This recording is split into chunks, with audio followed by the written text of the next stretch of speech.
Boş verdim her şeyi, saldım kendimi. İçime atmayı bıraktım artık. Çekemem kimsenin daha derdini. Kafama takmayı bıraktım artık. Çekemem kimsenin daha derdini. İçime atmayı bıraktım artık.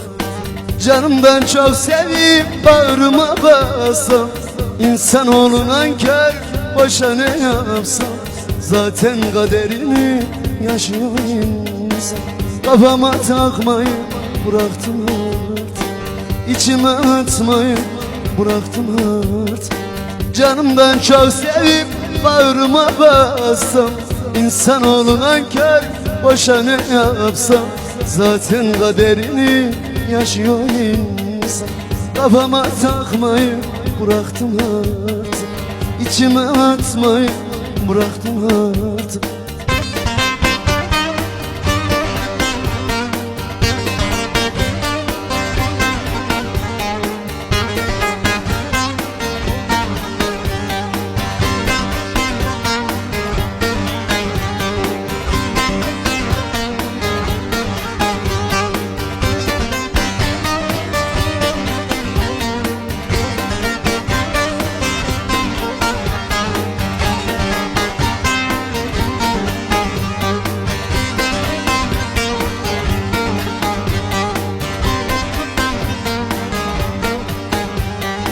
Dünya dedikleri 3 gün değil mi?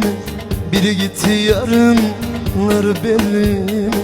Kahpelikler bitmez, sonu gelir mi?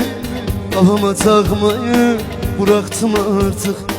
Kahpelikler bitmez, sonu gelir mi? Kafama takmayı bıraktım artık.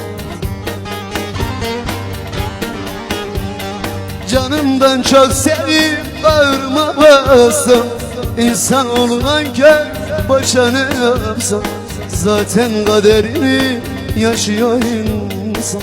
Kafama takmayı bıraktım artık.